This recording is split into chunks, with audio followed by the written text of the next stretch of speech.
تنقید کا نشانہ بنتی ہے۔ میرے نزدیک اس کی بڑی وجہ 70 سال سے فوج کی مختلف صورتوں میں سیاست میں مداخلت ہے، جو کہ غیر آئینی ہے۔ اس لیے پچھلے سال فروری میں فوج نے بڑی سوچ و بچار کے بعد فیصلہ کیا کہ آئندہ فوج کسی سیاسی معاملے میں مداخلت نہیں کرے گی۔ ان کے اس دعوے کی سچائی پر صرف 14 ماہ بعد ہونے والے متنازع الیکشن نے ہی سوال کھڑا کر دیا تھا، لیکن پوائنٹ یہ ہے کہ پاکستانی سیاست میں فوج کی مداخلت کا اعتراف خود فوج کر چکی ہے، اور صرف فوج ہی نہیں، پاکستان کی تاریخ پر اور موجودہ پاکستان پر نظر ڈالیں تو یہی نظر آتا ہے کہ پاکستان کے بڑے فوج، عدلیہ اور سیاسی اسٹیبلشمنٹ بظاہر شارٹ ٹرم فائدے کے لیے بار بار ایک دوسرے کے کام میں دخل اندازی کی کوشش کرتے رہتے ہیں۔ آج ہم یہ سمجھنے کی کوشش کریں گے کہ اپنا کام کرنے کی جگہ یہ ادارے بظاہر ایک دوسرے پر سبقت حاصل کرنے اور ایک دوسرے کے کام میں مداخلت کرنے کی کوشش کیوں کرتے رہتے ہیں، اور اداروں کی اس جنگ کی اصل قیمت کون چکاتا ہے۔ تو بات شروع کرتے ہیں آج کل کے لیٹسٹ ایشو آئینی ترمیم کے بارے میں، جو کہ آج کل کافی گرم ہے۔ یہ گیم اصل میں شروع ہوئی پارلیمنٹ اور عدلیہ کے درمیان، لیکن کہنے والے کہتے ہیں کہ تیسرا فریق فوج بھی انوالو ہے، لیکن فی الوقت ہم صرف عدلیہ اور پارلیمنٹ پر فوکس کرتے ہیں۔ یہ بات پی ٹی آئی کی ریزرو سیٹ پر تنازع سے شروع ہوئی تھی، وہ بظاہر پارلیمنٹ اور عدلیہ کے درمیان سٹینڈ آف تک پہنچ گئی۔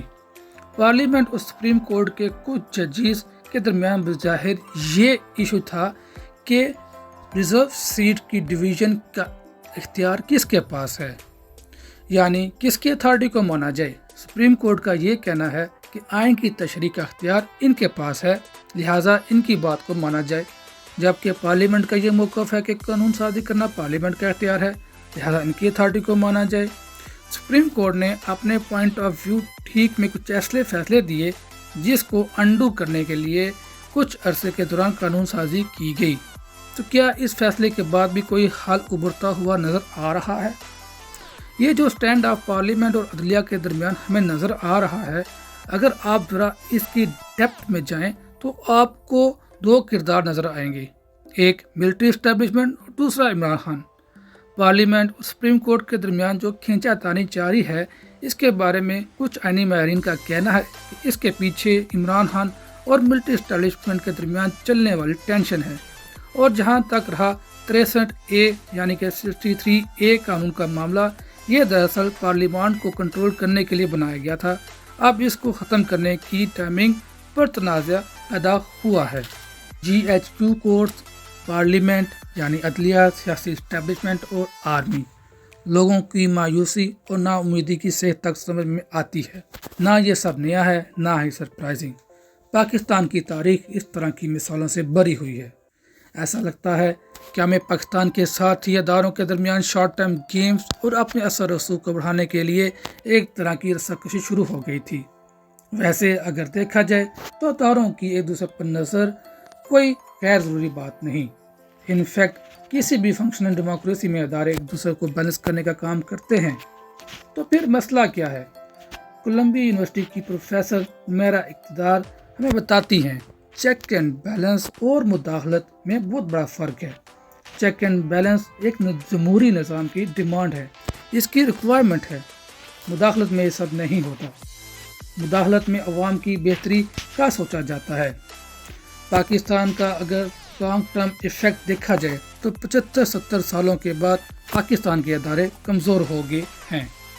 اب چیک اینڈ بیلنس اور مداخلت کو مد نظر رکھتے ہوئے ماضی پر کچھ نظر ڈالتے ہیں۔ پاکستانی ریاست کی کہانی پاکستان کے 3 بڑے اداروں کے گرد گھومتی ہے، فوج، عدلیہ اور حکومت۔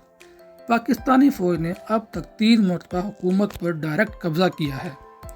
مسٹر بھٹو کی حکومت ختم ہو چکی ہے، سارے ملک میں مارشل لا نافذ کر دیا گیا ہے، قومی اور صوبائی اسمبلیاں توڑ دی گئی ہیں، صوبائی گورنر اور وزیر ہٹا دیے گئے ہیں، البتہ آئین کو منسوخ نہیں کیا گیا ہے، اس کے بعض حصوں پر عمل درآمد روک لیا گیا جنرل ہے۔ ضیاء الحق مسٹر بھٹو کی حکومت ختم کر ملک میں مارشل لا نافذ کر کے اقتدار میں آئے۔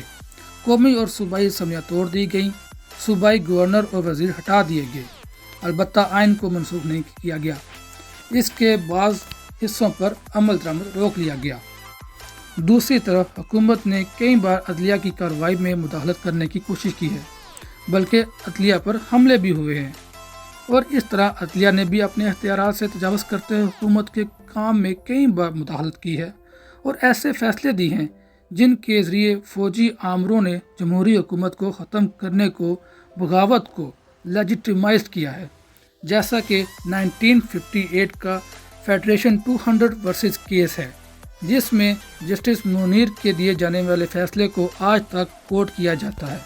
پاکستان کی تاریخ میں پہلی دفعہ جو مارشل لا کی روایت قائم ہوئی اور اس کو جیسے ججمنٹ 200 میں جائز قرار دے دیا گیا، اس کے بعد آپ نے دیکھا ہے کہ جتنی دفعہ بھی ملک میں آئین ٹوٹا یا مارشل لا لگا، اس میں جنرل ضیاء الحق تھے، جنرل مشرف یا جنرل ضیاء، تو ان سب کو کسی نہ کسی آئینی درخواست میں جائز قرار دے دیا گیا اور ان کے ایکٹ کو لیگل مان لیا گیا۔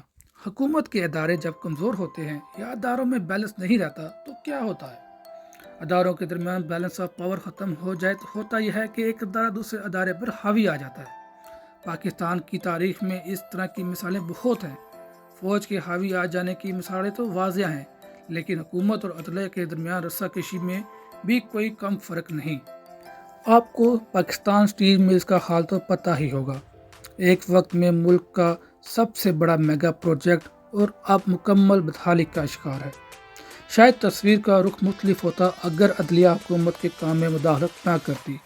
عدالت نے سو موٹو کے ذریعے سٹیل مل کی نجکاری روک دی، جس کے بعد مل کو خریدنے والے بھی کوئی نہیں رہے۔ اس سے فائدہ کس کا ہوا یہ تو پتہ نہیں، لیکن نقصان صرف پاکستان کا ہوا۔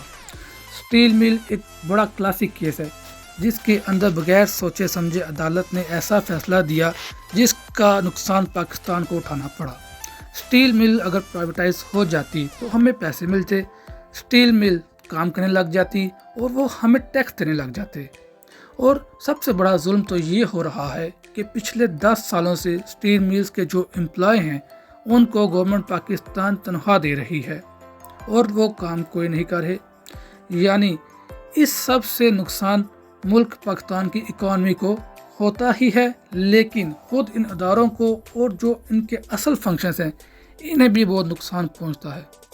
پارلیمنٹ اہم اور ضروری فیصلے نہیں لے پاتی، فوج اپنا زور سرحدوں پر ہی نہیں سرحدوں کے علاوہ اداروں کے اندر لگانے لگ جاتی ہے اور عدلیہ 100 موٹرز میں سپیڈ اپ ہو جاتی ہے۔ پینڈنگ کیس کمیشن کی رپورٹ کے مطابق اس سال جون تک عدالتوں میں پینڈنگ کیس کی تعداد 2.26 ملین ہے۔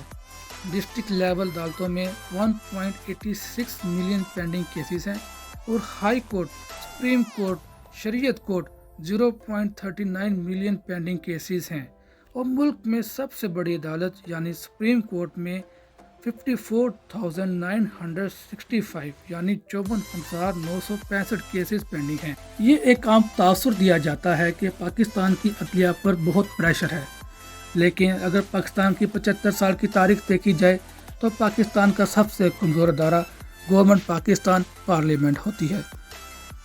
باقی ادارے یونیفائڈ ہوتے ہیں، ان کے اندر دھڑا بندی نہیں ہوتی، لیکن پارلیمنٹ اس کے اندر ایک سے زیادہ پولیٹیکل پارٹیاں ہوتی ہیں۔ جب پارلیمنٹ پہ کوئی اسلٹ یا کوئی حملہ ہو تو وہ اکٹھے ہو کر مقابلہ نہیں کرتی۔ صرف ایک ایکسپینشن ہے کہ 2014 میں جب پی ٹی آئی نے دھرنا دیا تھا پارلیمنٹ کے باہر اور پارلیمنٹ پہ ایک قسم کا حملہ کیا گیا تھا، تو اس وقت کی opposition party Pakistan people party نے اس وقت کی گورنمنٹ پارٹی جو پاکستان مسلم نواز تھی ان کا ساتھ دیا۔ جیسے ابھی آپ کو معلوم ہے کہ 2022 میں ایسا ہوا کہ پی ٹی آئی کی گورنمنٹ تھی اور اس وقت کی اپوزیشن نے اسٹیبلشمنٹ سے مل کر پی ٹی آئی کی حکومت کے خلاف ووٹ آف نو کانفیڈنس لے کر آئی اور پی ٹی آئی کی حکومت کو چلتا کی۔ پارٹیاں ایک دوسرے کا ساتھ نہیں دیتی، چاہے وہ کوئی عام قسم کا جوائنٹ سیشن ہی کیوں نہ ہو، وہ اس میں بھی پاکستان کے برعکس اپنا مفاد دیکھتی ہیں اور کسی تیسری پارٹی سے یا تیسری قوت سے جا کر مل جاتی ہیں۔ اداروں کی آپس کی لڑائی کا سب سے زیادہ نقصان عام عوام جو کہ پاکستانی ہیں ان کی زندگیوں پر ہوا۔ بنگلہ دیش کے ساتھ کمپیئر کر لیں یا انڈیا کے ساتھ، ہماری پر کیپٹا انکم انڈیا سے ایک زمانے میں زیادہ تھی، لیکن آپس کی لڑائی، پولیٹیکل انسٹیبلٹی، سیاسی عدم استحکام، اس وجہ سے ہماری ترقی کا عمل رک گیا، ہماری تجارت کا عمل رک گیا، ہمارے پاس انویسٹمنٹ کرنے والے نہیں آئے، کیونکہ وہ دیکھتے ہیں کہ یہاں تو ادارے آپس میں لڑ رہے ہیں، کوئی مستحکم پالیسی نہیں بنا پائے، تو اس لیے ہم آگے ترقی کی منزلیں طے نہیں کر سکے۔ ہم جب عدلیہ، پارلیمنٹ اور فوج کی بات کرتے ہیں تو دراصل ہم ملک کی سیاسی، سماجی، اکنامک، دفاعی یعنی ہر صورتحال کے بارے میں بات کر رہے ہوتے ہیں، اور ان تمام پہلوؤں کا ڈائریکٹ تعلق عام شہریوں کی روزمرہ کی زندگی سے ہوتا ہے۔ اگر آئین کو بار بار معطل کیا جائے تو ادارے محفوظ نہ ہوں، ادارے اپنے دائرکار سے نکل کر ایک دوسرے کے کام میں انٹرفیئر کریں تو ملک کا نظام چلتے چلتے رک جاتا ہے اور عام لوگوں کی زندگی مشکل سے مشکل تر ہو جاتی ہے۔ پروگرام کے آغاز میں ہم نے جو سوال پوچھا کیا کہ اداروں کے درمیان ایسی آپس کی لڑائی کی اصل قیمت کون چکاتا ہے، اس کا جواب صاف ہے۔ ایک طرف یہ ادارے خود اپنا جمہوریت کا ملک نقصان کرتے ہیں اور دوسری طرف اس سب کی قیمت پاکستان کا عام شہری چکا رہا ہوتا ہے۔